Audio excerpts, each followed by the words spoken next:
it wasn't until I found my groove and I was able to just kind of let go of that inner critic and say, you know what?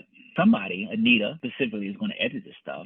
Hopefully she can take my run-on sentences and do something with them. Hello there, Anita Henderson, the author's midwife. Happy to be here with brand new author, Vance Andre Taylor, author of You Were Born to Heal, Hope and Transformation from Divorce and Separation Vance. How does it feel? It's almost surreal. This has been a 10-plus year journey when I first started writing, and I finally got it done this year, so I am super excited. VIP day. Talk about what that experience was. It was our day to be on Zoom like this and really lay the foundation for this book. Explain what it was like. It was like a brain dump. It was me kind of going back and trying to think through everything that I had written down or thought about over the past 10 years and really just talking about it. It was definitely worthwhile because it helped me to kind of shape the book. Well, you helped me to shape the book by putting all that information down on video and having to be able to go back and just listen to some of the things that I said. And yeah, that was a special day. That was kind of like the launch day for me. So after VIP day was over, we had a framework, we had an outline, we had some structure, we talked about some concepts, and then it was time for you to go off and write. What was the writing experience like?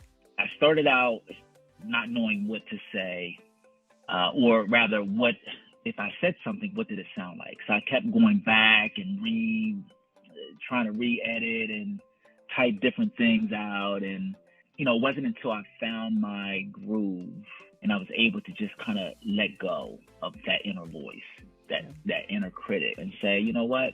Somebody, Anita specifically, is going to edit this stuff. Hopefully she can take my run-on sentences and incomplete sentences and do something with them. In the publishing process, we did something called beta readers, test readers. You had some folks kind of sample your manuscript before we finished with the editing process. Tell us about the experience of sharing your manuscript with test readers. Getting people that had, in my particular case, people that had been freshly divorced or separated, it helped me to develop the material even more. So whereas I may have thought I went deep enough, there were some things that I didn't really think about that other people pointed out that I was like, oh yeah, let me include something like that.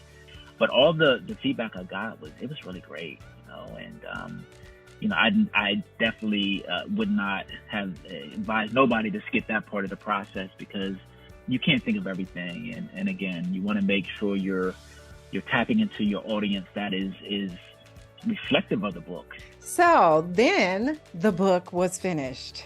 Tell me how you felt when you got those first copies. How did it feel? And tell me about your readiness to share it with the world. Yeah, it felt great. It's like, wow, this is it. This is the book. This is what I've been spending 10 years thinking about. To have that come to fruition, it felt good inside. This was all about something bigger than me, and I've always wanted to give back in a way that, I felt like, God was kind of leading me down the road to do. I remember getting the book, opening it up, and just kind of smelling it, like, oh my gosh, this is my book.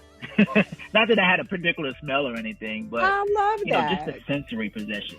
Seeing it, feeling it, smelling it. It just, it just felt really good, and I was happy to have it done because it was a long process. I'm not gonna lie. It was some frustrating nights. It was some long weeks and late nights and early mornings. But to see it done, right, it just was like, wow, this was well worth it. And I'm glad I stuck with it and I was able to get it done.